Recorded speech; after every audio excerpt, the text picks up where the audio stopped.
Welcome back to the Winter Photography Olympics. This is going to be round 2, and this time we are doing landscape/nature photography. Not yet, Toby. Honestly.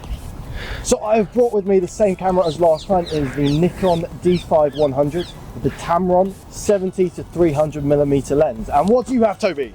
I've brought with me the Canon 7D Mark II and Canon 75 to 300mm lens. Now, these camera setups are not typically used for landscape. However, having 70 or a 75 minimum focal length, we're hoping we can get some cool photos here in Bushy Park. So let's just remind you of the rules of the Winter Photography Olympics.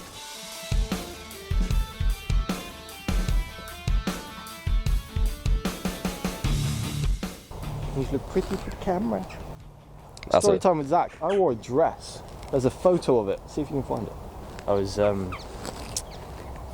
doing this production, and then someone came in and was like, "Oh, Zach, Abby's waiting in the toilet for you," and everyone was like, "What the?" Ooh, that's unfortunate. It was to do the makeup. You don't need to put that in the video. I looked really good.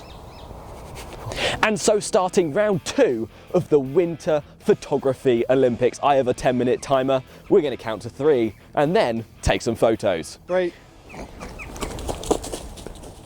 Now, the Canon 75 to 300mm lens is not the one I would automatically go to for landscape photography because it's got such a long focal length, and that means that our image is going to be quite zoomed in as such. But the sun is out. I don't know how long it comes and goes. I'm hoping we can get the sun again creating some cool light flares, as I tried in part 1 and wasn't too successful. Now, Bushy Park is quite fieldy, but it'll have these random trees in the fields, and I'm hoping I can use one of those random trees to be the subject of the photo. Okay, so this is the landscape challenge. So I'm going to be honest, I haven't really taken many landscape photos before. So this is going to be very interesting. I am probably going to do something around this lake. I really like the lake. I love lakes in general.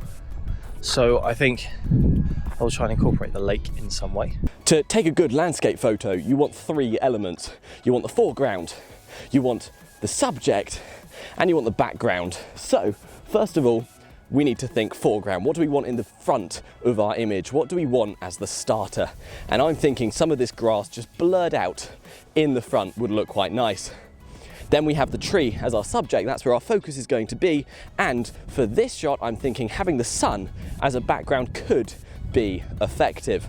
If not, behind me I have a bunch of woodlands, so I'm hoping I can run in there and take pictures of some leaves or maybe again the sun coming through.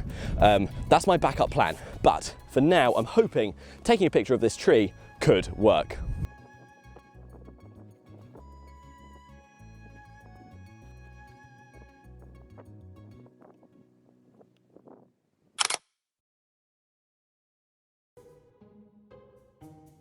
That duck was mad at the other duck.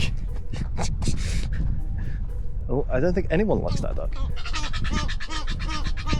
no, looks like he might have a friend. Are they laughing? Because I've seen something around here before. It's like a little stump in the middle of the stream.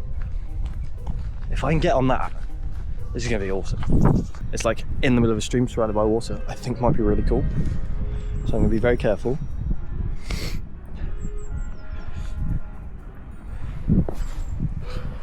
Let's not get anything wet. So this is more a stream than the lake that I was talking about, but if I can, I might actually use the screen for this.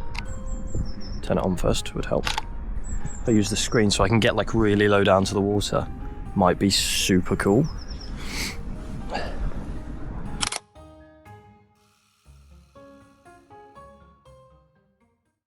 And I took a photo, but I was way too zoomed in, so I'm now going to have to move backwards actually into this woodlands. But because we've got a zoom lens, hopefully you won't be able to see this wood. Actually, I'm almost seeing a bit of a frame going on around the tree. We might be able to use this to our advantage.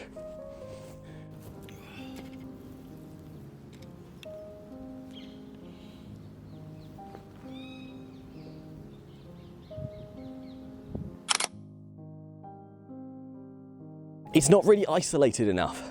I feel like there's too many branches going on, so I'm now headed to another little tree that I noticed. This one looks a lot more dead. It's got some mistletoe on it, which I think could give it a nice effect, and this time we're going to use the sun to light up the tree to hopefully bring out those colours, because we're not able to edit any of these photos. That's the thing, right? Because it's the 70 to 300, 70 is still quite close, I feel like.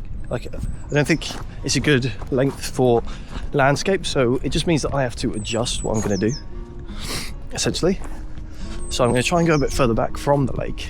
I'm going to stand on this bench here, I think I've sat on at one point or another. I honestly don't really know what I'm doing with landscape photography. I don't know what's supposed to be in the photo, you know what I mean? So I'm just going to take a bunch of pictures.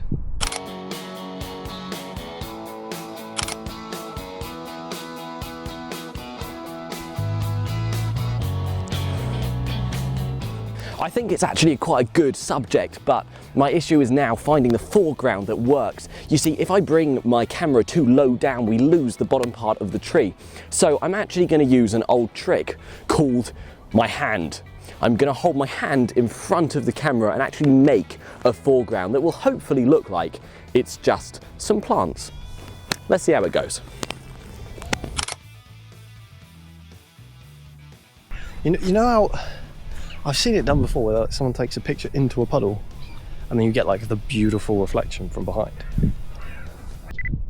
to the water, just like, yeah, so it's just rubbish. If it's more flat.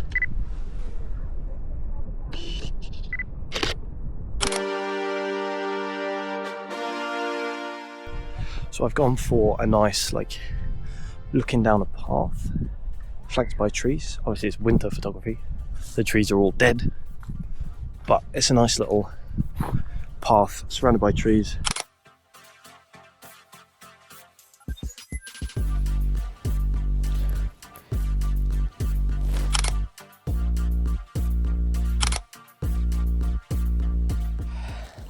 I think that's going to have to do.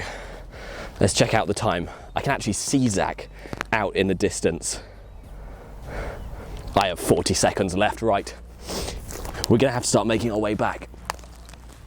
Is the flash on? It's on auto, so I guess yes. So I'll just turn it to no flash because I don't need flash. I'm going to head back to the meeting point. I will try my best to explain how a landscape photo is supposed to go. From what Toby was telling me, it's supposed to be like you're painting a picture, like you decide, oh, this should be in this location, this should be in this position. You kind of move around until that looks right. I don't know if I've done that. We will find out very shortly, because I see a wild Toby smirking like he's done something amazing. Hello. How'd it go? Mr. Toby man, I'm not too sure. I'm not as confident this time. Okay. A lot of quantity, trying a few different ideas. Nice. Okay. I've once again gone quality over quantity. Oh, really? I only went for 2 options. First one didn't quite work out, but after quite a lot of help from me, I think the second one turned out okay. Be careful. You should have been holding on harder. Right, is this? Oh, sun, you're not actually there. There we are. So I lean forward. No, now we're both just white. We're so white.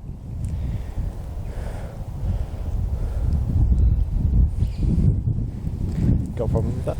This is running out of battery. We need to get going. Okay, so we're now going to look through the photos. I'm going to start because Zach started in part 1. If you haven't seen part 1, go and watch it. That'll introduce you to this video series. So let me go back to the beginning. First of all, I went for this tree. Now, these photos are not astounding. I know what you're thinking. In fact, it's quite terrible, because it was missing a frame. So I went and added a frame of some other trees, but because we're using long lenses, it compresses the background and it made it look just like it was a mess of tree, really. And so after that, I thought, where am I going to go? How am I going to improve this? Well, I stopped trying to use the sun shining through trees and being fancy, and I thought, I'm just going to use the sun as a light source, as it should be. And I found this little tree, but there's no blur in this foreground, and I had problem finding anything I could blur out in the front. So I then had to basically create something to blur out. So first of all, I thought, let's use my hand. They're my fingertips. And It kind of worked, but it wasn't the right colour. So I then picked up some branches. Now in some of these you can see this branch, and I basically put it in the front. Now it took me a lot of goes to get it right. That seems to be the one I've settled with. So it's got a bit of blur in the front. It's not as much as I'd like, but we made it possible. And then we've got the tree with all the mistletoe. It's framed by 2 more trees on the side, and then the sky isn't blown out, which is nice. And so that is the photo I'm gonna have to settle with. I'm gonna skip all the technical stuff, blur, lights, okay. There was a cool lake and a cool stream, as my faithful friends watching this will know. You do realize everyone sees yours and mine the same. It's not like you have your gang and my gang. Everyone will see bits of you and bits of me when they watch it because it's edited together. Yes, but they'll skip your bits. Oh, okay. They'll skip straight to my bits. Sure. For the stream, I was actually stood on a little stump in the water. Oh, wow, okay. I tried to make it so like I was actually in the middle of the stream trying to take it down from down low. I tried to do that cool thing where they take a picture of a puddle and it has like a reflection of everything. Yes. Well, it's got a tree in the reflection of a puddle. Oh, yeah, I see. So Yeah. Then I went for kind of like a woodland. Oh, that's really nice. Looking along a path and kind of just panicked a bit and just took as many as I could of some random stuff afterwards. Again, some blur in the foreground, kind of like with the grass and then the lake afterwards. Yep. But yes, I'm not as confident this time, but I think I might have a few good ones. I will choose one of those. These pictures will be available for you guys to vote on who you think wins on my Instagram. If you're not following, that's tobywood.yt. That brings us to the end of challenge 2 of the Winter Photography Olympics. It's been good fun. And if you have any comments, pop them in the comments below. We've had a blast, and although we have been competing all this time, we are firm friends still. Okay, yep, there we are. Firm. Can I have a handshake? Go on. There we go. And we will see you in the next one.